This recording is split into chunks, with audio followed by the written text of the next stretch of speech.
Everyone, कैसे हो आप सब। स्वागत है आपका अपने चैनल टीचिंग विद बानी में। फ्रेंड, जैसा कि आपको पता है, रोज़ शाम 8 बजे हमारे चैनल पर हिंदी की क्लास होती है। उसके अकॉर्डिंग हम अपनी आज की क्लास को स्टार्ट करेंगे।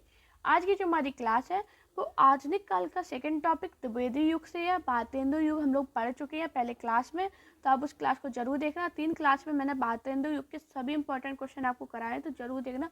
बहुत इंपॉर्टेंट है, आप किसी भी एग्जाम की तैयारी कर रहे हो आपके लिए बहुत ज़्यादा इंपॉर्टेंट होने वाली है। आज हम द्विवेदी युग का पहला क्वेश्चन पढ़ेंगे। कौन सी रचना श्रीधर पाठक की नहीं है? कश्मीर सुषमा, जगत सच्चाई सार, भारत गीत या गंगा अवतरण। आप लोग बताइए इसका राइट आंसर क्या होगा। दोस्तों, ये क्वेश्चन मैंने आपको पोल में कराया था। पोल में मैं क्वेश्चन डालती हूँ, वो सभी इंपॉर्टेंट होते हैं, तो उस क्वेश्चन को जरूर सॉल्व किया कीजिए। ये काफ़ी इंपॉर्टेंट क्वेश्चन है। तो बताइए कौन सी रचना श्रीधर पाठक की नहीं है। तो दोस्तों, आपको याद रखना, जो गंगा अवतरण है वो श्रीधर पाठक की रचना नहीं है। तो इसका राइट आंसर है ऑप्शन डी। अब ये गंगा अवतरण अगर श्रीधर पाठक की रचना नहीं है तो किसकी है? तो आपको याद रखना है, ये जो रचना है वो है किसकी है, जल्दी से बताइए। जगन्नाथ दास रत्नाकर की। आपको याद रखना है, ये जो रचना है ये जगन्नाथ दास रत्नाकर की है। मोस्ट इंपॉर्टेंट रचना है इनकी, ये पेपर में काफ़ी बार पूछी गई है कि जगन्नाथ दास रत्नाकर की रचना है, तो उसमें ऑप्शन था गंगा अवतरण। तो आपको याद रखना है। और ये कब आई थी? 1927 में।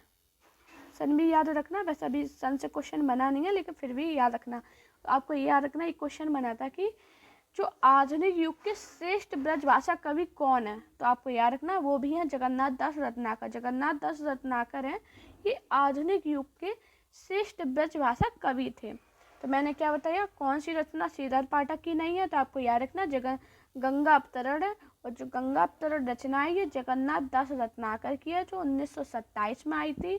और जो रत्नाकर है वो आधुनिक युग के श्रेष्ठ ब्रजभाषा कवि थे। हमारा नेक्स्ट क्वेश्चन है, साकेत में राम का चरित्र काव्य की द्वितीय श्रेणी के चरित्रों के परिगणित होने योग्य ही बन सका है। प्रस्तुत कथन किसका है? रामचंद्र शुक्ल, नंद दुलारे वाजपेयी, गुलाब राय या राम कुमार वर्मा। आप लोग बताइए इसका राइट आंसर क्या होगा। हाँ जी, जल्दी से बताइए इसका राइट आंसर क्या है। साकेत में राम का चरित्र काव्य के द्वितीय श्रेणी के चरित्रों में परिगणित होने योग्य ही बन सका। प्रस्तुत कथन किसका है? तो दोस्तों, आपको याद रखना, ये जो कथन है ये नंद दुलारे वाजपेयी का मोस्ट इम्पोर्टेंट कथन है। काफी बार ये पूछा गया, मोस्ट इम्पोर्टेंट कथन है। हमारा नेक्स्ट क्वेश्चन है, निम्नलिखित में से मैथिली शरण गुप्त का खंड नहीं है। पंचवटी, नाहोश, सिद्धराज या पथिक। आप लोग बताइए इसका राइट आंसर क्या होगा। हाँ जी, निम्नलिखित में से मैथिली शरण गुप्त का खंड नहीं है। दोस्तों, मैं आज जितने भी क्वेश्चन करा रही हूँ ये प्रीवियस क्वेश्चन पेपर से लिए गए हैं। तो आप किसी भी एग्जाम की तैयारी कर रहे हो, आपकी क्लास आपके पेपर में हिंदी पूछी जाती है, तो ये क्वेश्चन जरूर बनते हैं। आप प्रीवियस उठाना, आपको इनमें से कोई ना कोई क्वेश्चन जरूर मिल जाएगा। बताइए, निम्नलिखित में से मैथिली शरण गुप्त का खंड नहीं है। और वीडियो पसंद आए तो वीडियो को लाइक, चैनल को सब्सक्राइब और अपने दोस्तों के साथ वीडियो को शेयर कर जरूर करना। और प्यारा सा कमेंट जरूर करना कि आज की क्लास आपको कैसी लगी है। हाँ जी, तो निम्नलिखित में से मैथिली शरण गुप्त का खंड नहीं है। तो दोस्तों, आपको याद रखना, जो पथिक है ये मैथिली शरण गुप्त का खंड नहीं है। जो पथिक खंड काव्य की रचना है वो 1920 में हुई थी। आपको याद रखना, पेपर में पूछा गया था कि पथिक खंड काव्य की रचना कब हुई थी, तो 1920 में हुई थी। और इसकी रचनाकार कौन है? जल्दी से बताइए। राम नरेश त्रिपाठी। आपको याद रखना, इसके जो रचनाकार है वो है राम नरेश त्रिपाठी। मैंने क्या बताया, जो पथिक रचना है ये मैथिली शरण गुप्त द्वारा रचित नहीं है, ये 1920 में राम नरेश त्रिपाठी द्वारा रचित। आपको याद रखना, ये पेपर में पूछा गया क्वेश्चन है, इम्पोर्टेंट है। हमारा नेक्स्ट क्वेश्चन है, अयोध्या सिंह उपाध्याय हरिओद की कृति प्रिय प्रवास में राधा का परंपरा में एक से एक भिन्न रूप भी है। वह है गृहिणी नायिका का, समाज सेविका का, प्रेयसी का या ग्रामीण बाला का। बताइए इसका राइट आंसर क्या होगा। हाँ जी, बताइए जल्दी से इसका राइट आंसर क्या है। अयोध्या सिंह उपाध्याय हरिऔध की कृति प्रिय प्रवास में राधा की परंपरा से एक भिन्न रूप भी है। बताइए। तो दोस्तों आपको याद रखना, इसका राइट आंसर है ऑप्शन बी, समाज सेविका का। जो अयोध्या सिंह उपाध्याय हरिऔध की कृति या जो प्रिय प्रवास, इसमें राधा का परंपरा का एक भिन्न रूप है, वो कौन सा है? समाज सेविका का। अब हरिऔध के 3 प्रबंध काव्य जो उन्होंने लिखे हैं वो पूछे गए हैं कि हरिऔध के 3 प्रबंध काव्य कौन कौन से हैं। 3 भी पूछ सकते हैं, 1 भी पूछ सकते हैं, या ऐसा दे देंगे 3 दे देंगे और पूछेंगे इनमें से कौन नहीं है। तो आपको याद रखना, जो हरिऔध के 3 प्रबंध काव्य हैं, एक तो है प्रिय प्रवास। कौन सा है? प्रिय प्रवास। दूसरा कौन सा है? जल्दी से बताइए। दूसरा कौन सा है? दूसरा है पारिजात। कौन सा है? पारिजात। और तीसरा कौन सा है? मोस्ट इम्पोर्टेंट, ये तो बहुत बार पेपर में पूछा गया, पैदई वनवास। मोस्ट इम्पोर्टेंट है, ये बहुत बार इनका पूछा गया है। तो मैंने क्या बताया आपको, जो इनका प्रिय प्रवास में राधा की परंपरा से भिन्न रूप किसका है? समाज सेविका का है। और जो अयोध्या सिंह उपाध्याय हरिऔध है, इनके 3 प्रबंध काव्य है, प्रिय प्रवास, पारिजात, पैदई वनवास। प्रिय प्रवास है, इसकी जो सन है वो है 1914, अपने नोट्स में लिख लेना, 1914 है। जो पारिजात है, इसकी सन है 1937। और जो पैदई वनवास है, इसकी सन है 1940। मैं जो आपको बता रही हूँ, आप सभी लिख लीजिए। प्रिय प्रवास की सन 1914 है, पारिजात की 1937 है, और पैदई वनवास की 1940 है। हमारा नेक्स्ट क्वेश्चन है, खड़ी बोली का पहला महाकाव्य माना जाता है प्रिय प्रवास को, साकेत को, यशोधरा को, या विष्णु प्रिया को? बताइए, इसका राइट आंसर क्या होगा? दोस्तों आप सभी से रिक्वेस्ट है, अगर आप चैनल पर पहली बार आते हो तो चैनल को सब्सक्राइब जरूर किया कीजिए, और प्यारा सा कमेंट किया कीजिए कि आपको क्लास कैसी लगती है, और लाइक किया कीजिए चैनल को, वीडियो को। खड़ी बोली का पहला महाकाव्य माना जाता है, बताइए। जल्दी से बताइए, इसका राइट आंसर क्या होगा? तो दोस्तों आपको याद रखना, जो खड़ी बोली का पहला महाकाव्य है वो अयोध्या सिंह उपाध्याय हरिऔध की कृति प्रिय प्रवास को माना जाता है। अभी हाल मैंने बताया था आपको, क्या बताया था कि हरिऔध के 3 प्रबंध काव्य, उसमें प्रिय प्रवास बताया था 1914। तो खड़ी बोली का पहला महाकाव्य किसे माना जाता है? प्रिय प्रवास को। और ये किसकी कृति है? हरिऔध की। लिख लेना, अगर आपने नहीं लिखी तो आप लिख लेना, ये किसकी कृति है? हरिऔध, अयोध्या सिंह उपाध्याय हरिऔध की। हमारा नेक्स्ट क्वेश्चन है, जितने श्रम और जितनी सावधानी से यह संपादित हुआ है, आज तक हिंदी का और कोई ग्रंथ नहीं हुआ है। आचार्य रामचंद्र शुक्ल का उक्त कथन किस संपादित रचना के संदर्भ में है? विनय पत्रिका, बिहारी रत्नाकर, लाल चंद्रिका, या कबीर ग्रंथावली? आप लोग बताइए, इसका राइट आंसर क्या होगा? हाँ जी, क्या होगा इसका राइट आंसर? जल्दी से बताइए। आचार्य रामचंद्र शुक्ल ने ये कथन किसकी रचना के संदर्भ में कहा है? तो दोस्तों आपको याद रखना, इसका राइट आंसर होगा ऑप्शन बी, बिहारी रत्नाकर। जितने श्रम और जितनी सावधानी से यह कथन संपादित हुआ है, आज तक हिंदी का कोई ग्रंथ नहीं हुआ। आचार्य रामचंद्र शुक्ल ने यह जो कथन है वो बिहारी रत्नाकर के संदर्भ में कहा है। अब दोस्तों आपको याद रखना, इससे पूछा भी जा सकता है कि इन रचनाओं से कि ये रचनाएं किसकी हैं। तो आपको याद रखना, जो विनय पत्रिका है ये किसकी रचना है? तुलसीदास की। मैंने तुलसीदास का पूरा जीवन परिचय पढ़ाया, अगर आपने नहीं देखा तो जरूर देखना उस क्लास को, इम्पोर्टेंट क्लास है। और बिहारी रत्नाकर है, किसकी रचना है? ये है रत्नाकर की। इनका पूरा नाम क्या है? जगन्नाथ दास रत्नाकर। और लाल चंद का जो रचना है ये किसकी है? लल्लू लाल की। किसकी है? लल्लू लाल की। मैं आपको बता रही हूँ, आप लिख लेना। इसमें थोड़ा राइटिंग में इशू हो जाता है तो आप अपने हिसाब से लिख लिया कीजिए। आपको राइटिंग नहीं समझ में आया करे तो आप मेरी आवाज़ को सुन के लिखा कीजिए। और जो कबीर ग्रंथावली है ये किसकी है? श्याम सुंदर दास की। किसकी है? श्याम सुंदर दास की। मोस्ट इम्पॉर्टेंट रचना है, मैंने क्या बताया, मैं रिपीट कर दे रही हूँ। विनय पत्रिका जो रचना है ये तुलसीदास की रचना है। बिहारी रत्नाकर है, ये जगन्नाथ दास रत्नाकर की रचना है। लाल चंद्रिका है वो लल्लू लाल की रचना है। और कबीर ग्रंथावली श्याम सुंदर दास की है। ये रचनाएं ऐसी हैं, सभी एग्जाम में पूछी गई हैं कि विनय पत्रिका किसकी है, लालचंद का। मोस्ट इंपॉर्टेंट रचनाएं अगर आपने ये याद कर ली तो शायद आपके 1-2 नंबर इसी से बन जाए, सिर्फ इन्हीं 4 क्वेश्चन से। हमारा नेक्स्ट क्वेश्चन है, पंचवटी खंड काव्य की रचना किस कवि द्वारा की गई? मैथिली शरण गुप्त, नागार्जुन, भवानी प्रसाद मिश्र, जयशंकर प्रसाद। आप लोग बताइए इसका राइट आंसर क्या होगा। पंचवटी खंड काव्य की रचना किस कवि द्वारा की गई? दोस्तों आप लोग कमेंट में ये जरूर बताना कि अगली क्लास आप किस टॉपिक पे चाहते हो, आप कौन सा टॉपिक है जो आपको नहीं समझ में आता और आप उसके रिवीजन करना चाहते हो, तो मुझे कमेंट में बताना। और ये जरूर बताना आप लोग भारतेंदु युग की मैराथन क्लास देखना चाहोगे। अगर आप चाहते हो कि मैं भारतेंदु युग पूरा एक क्लास में पढ़ा दूँ तो आप मुझे कमेंट करना, मैं आपको पूरा एक क्लास में मैराथन में पूरा भारतेंदु युग कंप्लीट करा दूँगी। बताइए पंचवटी खंड काव्य की रचना किस कवि द्वारा की गई? तो दोस्तों आपको याद रखना, जो पंचवटी खंड काव्य की रचना है वो मैथिली शरण गुप्त के द्वारा की गई थी।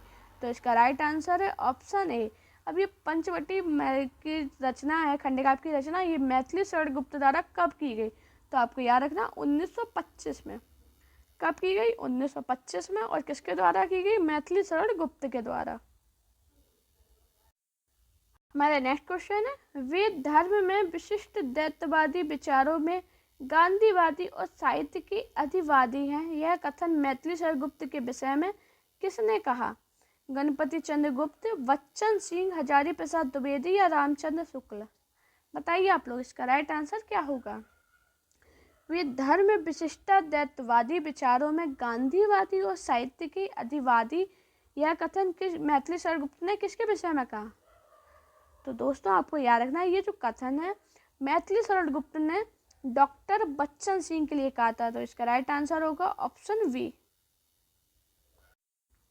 हमारा नेक्स्ट क्वेश्चन है, कृषक क्रंदन इनमें से किसकी काव्य कृति है? राम नरेश त्रिपाठी, राम कुमार वर्मा, गया प्रसाद शुक्ल सनेई या मैथिली शरण गुप्त। बताइए इसका राइट आंसर क्या होगा।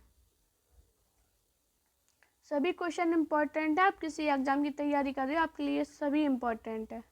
तो बताइए कृषक क्रंदन इनमें से किसकी काव्य कृति है? जल्दी से बताइए इसका राइट आंसर क्या होगा। तो दोस्तों आपको याद रखना, जो कृषक क्रंदन है काव्य कृति है, गया प्रसाद शुक्ल की है। तो इसका राइट आंसर होगा ऑप्शन सी।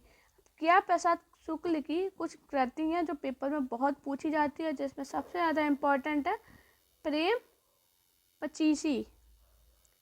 पेपर में पूछी गई है प्रेम पचीसी किसकी रचना है? तो आपको याद रखना है गया प्रसाद की है।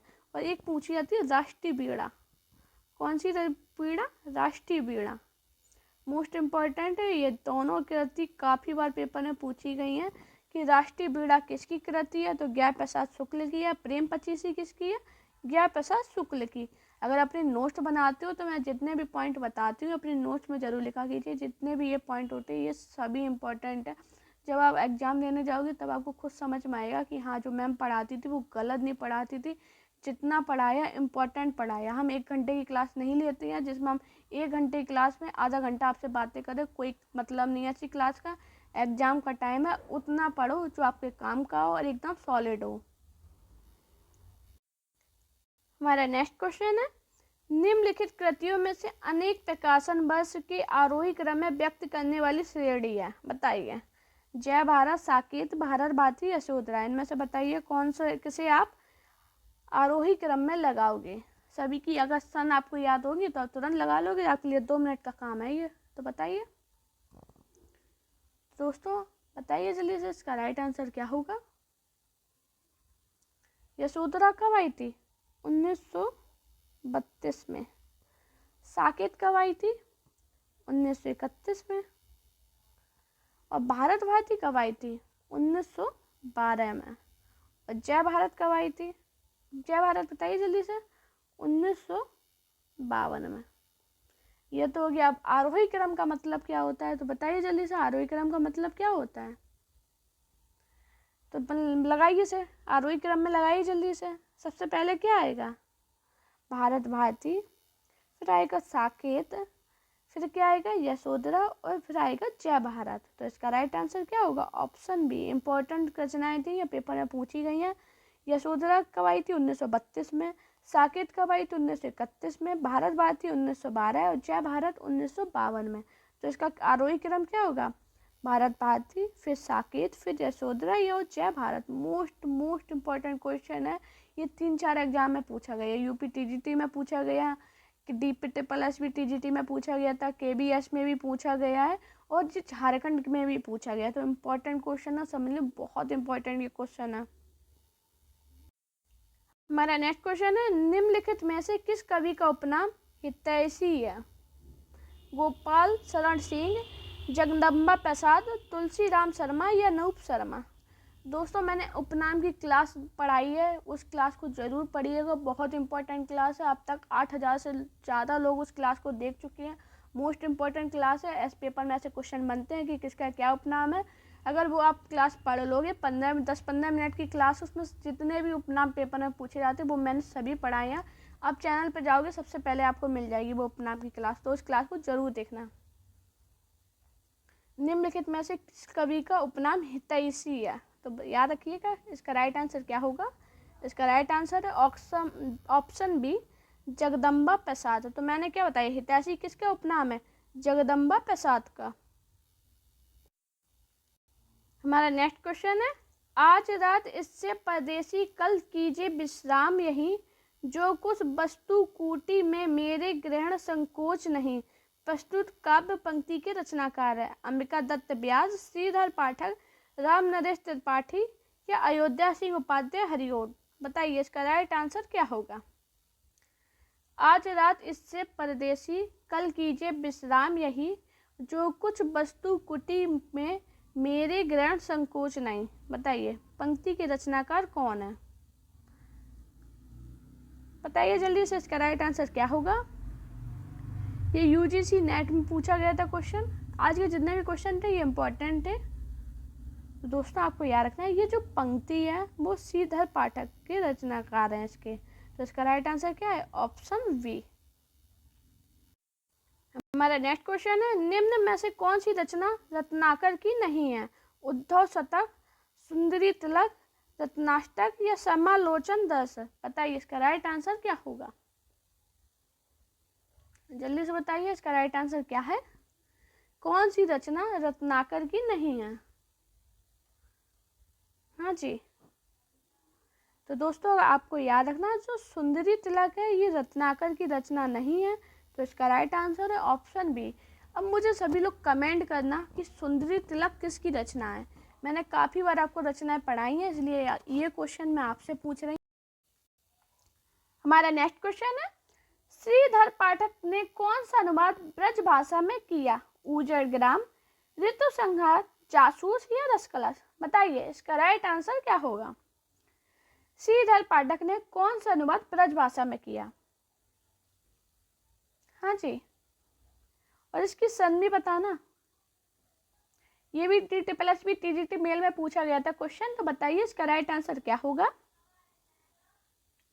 श्रीधर पाठक ने कौन सा अनुवाद ब्रजभाषा में किया? तो इसका राइट आंसर है ऑप्शन ए, उजड़ ग्राम। उजड़ ग्राम का जो अनुवाद है श्रीधर पाठक ने ब्रजभाषा में किया था। उसकी सन की बात करें तो इसकी सन है 1889।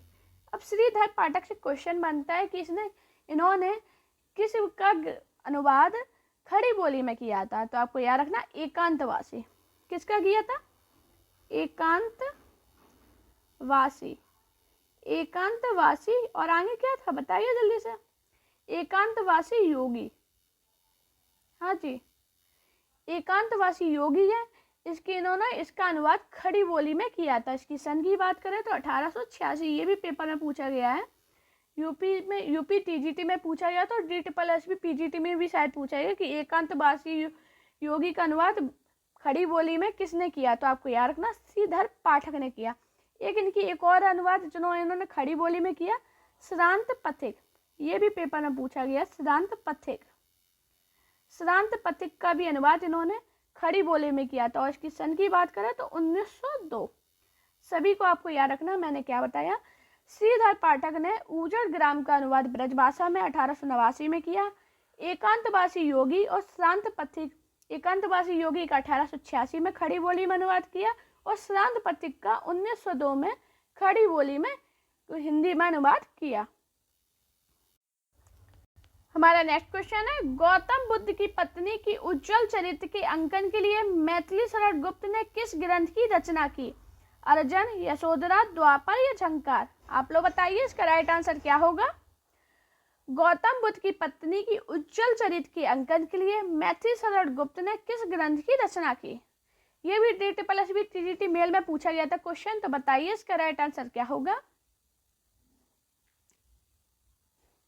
और इसके सन भी बताना, सन जरूर याद किया कीजिए, सन याद रखा कीजिए, एक बार रिपीट जरूर किया कीजिए। जो मैं क्लास पढ़ाती हूँ, अगर आप एक बार क्लास पढ़ने के बाद इसका रिवीजन मारोगे तो आपको ज़्यादा अच्छे से पॉइंट क्लियर होंगे। मैं एक एक क्वेश्चन को बहुत अच्छे से आपको समझाती हूँ, जितने उससे क्वेश्चन बन सकते हैं वो सभी बताती हूँ।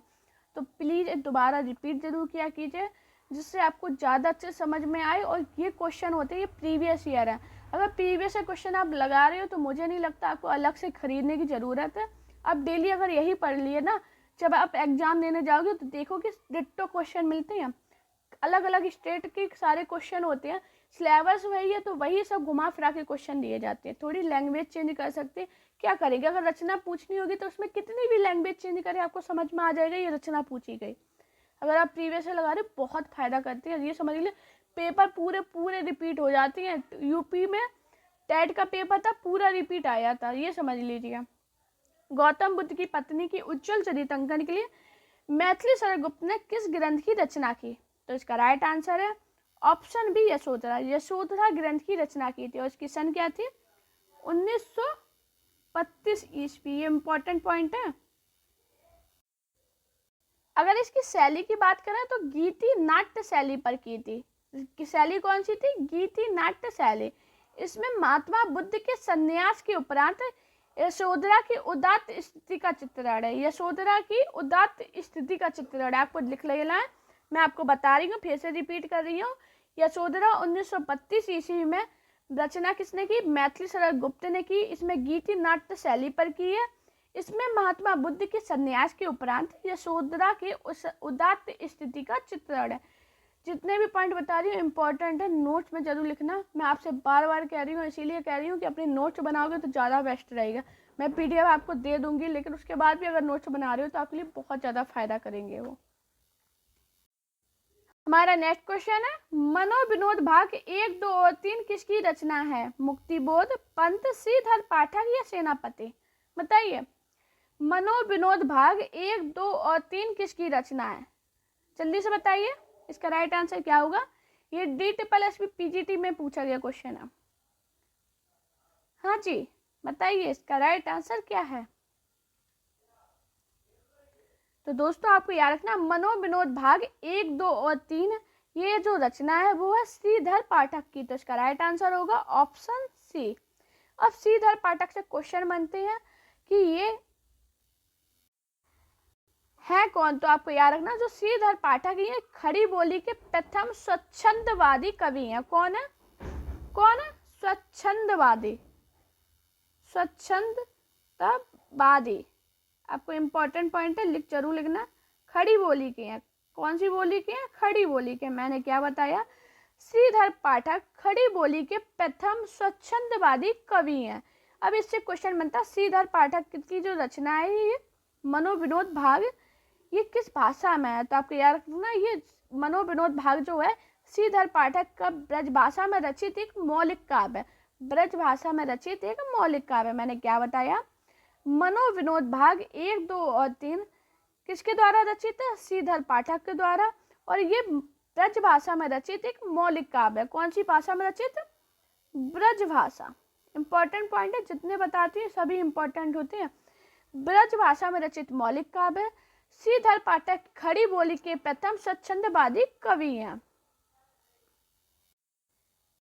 दोस्तों अगर आपको मेरी वीडियो पसंद आया करो तो वीडियो को लाइक, चैनल को सब्सक्राइब और अपने दोस्तों से वीडियो को शेयर जरूर किया कीजिए। आप सभी से रिक्वेस्ट करी हूँ, प्लीज़ शेयर किया कीजिए। और चैनल पे पहली बार आया करो तो सब्सक्राइब करिए, जिससे मैं आपके लिए बहुत अच्छी वीडियो लगाऊँ। मुझे एक मोटिवेशन है कि हाँ आप लोग मेरी वीडियो को पसंद करते हो, इतने प्यारे प्यारे कमेंट करते हो, मुझे मोटिवेशन आएगा तो मैं आपके लिए और ज़्यादा मेहनत करूँगी और ज़्यादा अच्छी क्लास आपके लिए लेके आऊँगी। तो प्लीज़ सभी से रिक्वेस्ट करी हूँ, सब्सक्राइब जरूर किया कीजिए, लाइक जरूर किया कीजिए, शेयर और कमेंट। हमारा नेक्स्ट क्वेश्चन है, हल्दी घाटी नामक महाकाव्य के रचयिता कौन है? श्याम नारायण पांडे, माखनलाल चतुर्वेदी, ठाकुर गोपाल शरण सिंह, सुमित्रा कुमारी चौहान। बताइए, जल्दी से बताइए, इसका राइट आंसर क्या होगा? हाँ जी, हल्दी घाटी नामक महाकाव्य के रचयिता कौन है? तो दोस्तों, ये भी DSSB PGT 2021 में पूछा गया क्वेश्चन है, DSSB PGT में। बताइए। हाँ जी, हल्दी घाटी नामक महाकाव्य के रचयिता जो है वो है श्याम नारायण पांडे। इसका राइट आंसर है ऑप्शन ए, श्याम नारायण पांडे द्विवेदी युग के महत्वपूर्ण कवि हैं। हल्दी घाटी और एक इनकी और रचना है जौहर, जौहार। इसकी सन क्या होगी? नहीं, जौहर ही है, जौहर। अभी चाहेंगे मैं दोबारा से लिख दे रही हूँ, जौहर। और इसकी सन क्या है? जल्दी से बताइए। 1945। दोनों की सन है 1945, हल्दी घाटी और जौहर की। ये इनके महाकाव्य हैं, आपको याद रखना। जौहर और हल्दी घाटी किसके महाकाव्य है? श्याम नारायण पांडे के। अब दोस्तों, माखनलाल चतुर्वेदी से एक क्वेश्चन बना था कि माखनलाल चतुर्वेदी संस्कृति धारा के कवि हैं। पेपर में ऐसे क्वेश्चन बनाया था कि राष्ट्रीय संस्कृति धारा के कवि कौन है? तो उसका राइट आंसर था माखनलाल चतुर्वेदी। तो मैंने क्या बताया? माखनलाल चतुर्वेदी राष्ट्रीय संस्कृति का धारा के कवि हैं। इन्हें एक भारतीय आत्मा के नाम से जाना जाता है। पेपर में पूछा गया कि एक भारतीय आत्मा के नाम से किसे जानते हैं? तो किसे जानते हैं? माखनलाल चतुर्वेदी को। इनके ये 2 पॉइंट पेपर में बहुत पूछे गए, इंपॉर्टेंट पॉइंट है। हमारा नेक्स्ट क्वेश्चन है, भारत भारती के रचनाकार कौन है? भारतेंदु, माखनलाल चतुर्वेदी, प्रताप नारायण मिश्र या मैथिली शरण गुप्त। बताइए, इसका राइट आंसर क्या होगा? ये भी DSSB PGT 2021 में पूछा गया था क्वेश्चन। तो बताइए, इसका राइट आंसर क्या है? और ये UP TGT में भी पूछा गया और झारखंड PGT में पूछा गया था। तो बताइए, इसका राइट आंसर क्या होगा? भारत भारती के रचनाकार कौन है? तो दोस्तों, आपको याद रखना, जो भारत भारती है इसके जो रचनाकार है वो है मैथिली शरण गुप्त। तो इसका राइट आंसर होगा ऑप्शन डी। हमारा नेक्स्ट क्वेश्चन है, आधुनिक काल के काव्य में कविताएं किस भाषा में लिखी जाती थी? खड़ी बोली में, अवधी में, ब्रज भाषा में, ब्रज और अवधी में। बताइए, इसका राइट आंसर क्या होगा? आज के जितने भी क्वेश्चन है ये DSSB PGT 2021 के पेपर से लिए गए हैं। और ये जो ज़्यादातर पेपर DSSB में भी आए और UP में भी आए हैं, ये समझ लीजिए। और झारखंड, ये 3 मैंने देखा, 3 के क्वेश्चन ज़्यादा मैच हो रहे थे कि ये पेपर क्वेश्चन डिट्टो पूछे गए हैं। आधुनिक काल के काव्य में कविताएं किस भाषा में लिखी जाती थी? जल्दी से बताइए, इसका राइट आंसर क्या होगा? हाँ जी, तो दोस्तों आपको याद रखना, अयोध्या आधुनिक काल के काव्य में कविताएं थी वो खड़ी बोली में लिखी जाती थी। तो इसका राइट आंसर होगा ऑप्शन ए। हमारा नेक्स्ट क्वेश्चन है, प्रिय प्रवास का वर्ण विषय क्या है? राम वनवास, बुद्ध का गृह त्याग, कृष्ण का मथुरा प्रवास, सीता का करुणापूर्ण चित्र। बताइए, इसका राइट आंसर क्या होगा? अभी मैंने स्टार्टिंग में ही बताया था आपको। तो दोस्तों, जो प्रिय प्रवास है इसमें कृष्ण का मथुरा प्रवास है। मैंने अभी स्टार्टिंग में बताया था। क्या बताया था? जल्दी से बताइए। इसमें किसका वर्णन है? कृष्ण के बचपन से लेकर मथुरा प्रस्थान तक का वर्णन है। और ये किस भाषा में है? तो खड़ी बोली का प्रथम महाकाव्य माना जाता है। इसकी अगर सन की बात करें तो 1914 खड़ी बोली में लिखा गया। सबसे पहली बात तो आपको याद रखना, इसकी बोली, पेपर में बोली बहुत बार पूछी गई है, तो आपको याद रखना प्रिय प्रवास 1914 ईस्वी को खड़ी बोली का प्रथम महाकाव्य माना जाता है। इसमें 17 सर्ग हैं। कितने सर्ग हैं? 17 सर्ग। पेपर में पूछा गया, इसमें 17 सर्ग है। और इसमें वर्णन किसका है? तो कृष्ण के बचपन से लेकर मथुरा प्रस्थान तक का वर्णन है। और ये किसकी कृति है? तो आपको याद रखना, ये अयोध्या सिंह उपाध्याय हरिओद की कृति है। किसकी कृति है? हरिओद की। किसकी है? हरिओद की। मैंने क्या बताया? प्रिय प्रवास में वर्ण विषय कृष्ण के मथुरा प्रस्थान का वर्णन है। 1914 इसकी सन है। ये खड़ी बोली में लिखा एक महाकाव्य है और इसमें 17 सर्ग है। हमारा नेक्स्ट क्वेश्चन है, भारत भारती के रचयिता कौन है? भिखारी दास, मैथिली शरण गुप्त, भूषण और केशव दास। बताइए, भारत भारती के रचयिता कौन है? तो दोस्तों आपको याद रखना, जो भारत भारती है इसकी अगर सन की बात करें तो 1912 है, और इसके रचयिता की बात करें तो मैथिली शरण गुप्त है। ये दोनों पॉइंट इंपॉर्टेंट है, मोस्ट इंपॉर्टेंट पॉइंट है, तो अपने नोट्स में जरूर लिखना। हमारा नेक्स्ट क्वेश्चन है, निम्न में से कौन सी रचना ब्रज भाषा में है? अधखिला फूल, ठेठ हिंदी का ठंड, चौखे चौपदे या रसकलश। बताइए इसका राइट आंसर क्या होगा? कौन सी रचना ब्रज भाषा में है? ये DSSB TGT फीमेल में पूछा गया 2021 में क्वेश्चन। बताइए इसका राइट आंसर क्या होगा? हाँ जी, तो दोस्तों आपको याद रखना है, ब्रज भाषा में जो रचना लिखी गई है वो कौन सी है? रसकलश। इसका राइट आंसर है ऑप्शन डी, रसकलश। 1931 ईस्वी में ब्रज भाषा में रचित एक रीति ग्रंथ है। कौन सा ग्रंथ है? रीति ग्रंथ है। बहुत इंपॉर्टेंट पॉइंट है, ये पेपर में पूछा गया है। क्या बताया मैंने? रसकलश 1931 ईस्वी में ब्रज भाषा में रचित एक रीति ग्रंथ है, और इसके रचनाकार की बात करें तो इसके रचनाकार अयोध्या सिंह उपाध्याय हरिओद है। अयोध्या मैंने क्या बताया, कौन सी रचना ब्रज भाषा में? रसकलश सन 1931। रसकलश 1931 ब्रज भाषा में रचित एक रीति ग्रंथ है, और रसकलश के रचनाकार की बात करें तो अयोध्या सिंह उपाध्याय हरिओद है। हमारा नेक्स्ट क्वेश्चन है, निम्न में से मैथिली शरण गुप्त का कृष्ण काव्य कौन सा है? द्वापर, नाहुस, सिद्धरास या चंद्रहास। बताइए इसका राइट आंसर क्या होगा? ये DSSB TGT फीमेल में पूछा गया था तो 2021 में। बताइए, और UP TGT में पूछा गया था। निम्न में से मैथिली शरण गुप्त का कृष्ण काव्य कौन सा है? हाँ जी, तो दोस्तों आपको याद रखना, मैथिली शरण गुप्त का जो कृष्ण काव्य है वो है द्वापर। इसकी सन की बात करें तो 1936 ईस्वी। इसकी सन क्या है? 1936 ईस्वी। अब द्वापर से कुछ क्वेश्चन बनते हैं कि इसमें खंड कितने हैं, तो आपको याद रखना, जो द्वापर है इसमें 16 खंड है। कितने खंड है? 16 खंड। अब इसमें पूछा जाता है कि अंतिम खंड कब जोड़ा, कौन सा है और जोड़ा गया था, तो आपको याद रखना, अंतिम खंड सुदामा बाद में जोड़ा गया था। कौन सा खंड है अंतिम? सुदामा। पेपर में पूछा गया कि द्वापर का अंतिम खंड कौन सा है, तो आपको याद रखना, जो द्वापर है इसका अंतिम खंड है सुदामा, जो बाद में जोड़ा गया था। उसके 16 खंड है। इसके द्वापर की सन की बात करें तो 1936 है।